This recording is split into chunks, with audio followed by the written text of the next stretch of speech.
বাবার সাথে প্রায় ঘন্টাখানেক ব্যাংকে বসে আছি। বিরক্ত হচ্ছি খুব, যত না নিজের ওপর তার চেয়ে বেশি বাবার ওপর। অনেকটা রাগ করেই বললাম, বাবা, কতবার বলেছি অনলাইন ব্যাংকিংটা শিখো। বাবা বললেন, এটা শিখলে কি হবে? ঘরে বসেই তুমি সামান্য কাজটা করতে পারতে। শুধু ব্যাংকিংই না, শপিংটাও তুমি অনলাইনে করতে পারো, ঘরে বসে ডেলিভারি পেতে পারো, খুবই সহজ। কিন্তু এই সহজ জিনিসটা তুমি করবে না। বাবা জানতে চাইলেন, করলে তোমাকে ঘরের বাইরে বের হতে হতো না, তাই না? হ্যাঁ বাবা, তাই। এখানে এসে ঘন্টাখানেক অনর্থক বসে থাকতে হতো না। এরপর বাবা যা বললেন আমি নির্বাক হয়ে গেলাম। বাবা বললেন, এত সময় বাঁচিয়ে কি করো তোমরা? ফোনে তো সারাক্ষণ ব্যস্ত থাকো। কবে শেষ দিন তুমি তোমার ফুপুর সাথে কথা বলেছ? 10 হাত দূরে প্রতিবেশী বৃদ্ধ বশির কাকার খবর নিয়েছ?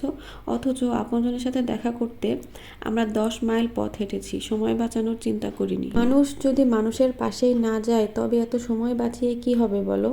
বাবার কথা পাশ থেকে অনেক মানুষেরা শুনছেন, আমি চুপচাপ বসে আছি। বাবা বললেন, ব্যাংকের প্রবেশের পর থেকে 4 জন বন্ধুর সাথে কুশল বিনিময় করেছি।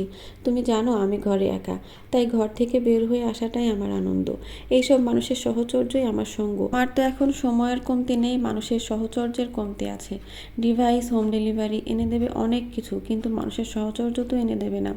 মনে পড়ে 2 বছর আগে আমি অসুস্থ হয়ে পড়েছিলাম।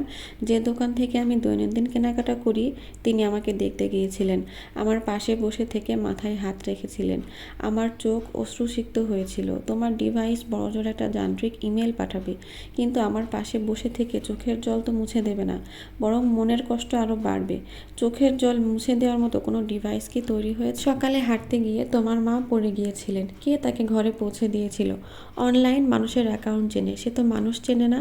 মানুষের ঠিকানা চেনে, কিন্তু রাস্তায় পড়ে থাকা মানুষের ঘর তো চেনে না।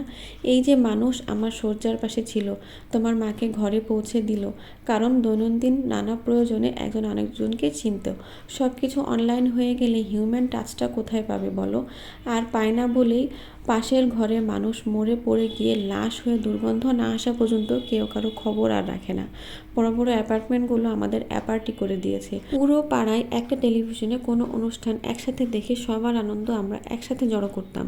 আর এখন রুমে রুমে নানা ডিভাইস জড়ো করেছি, আনন্দ জড়ো করতে পারিনি। এই যে মানুষ মানুষকে দেখা, এটা একটা বন্ধন তৈরি করে। অনলাইন শুধু সার্ভিস দিতে পারে, এটা বন্ধন দিতে পারে না।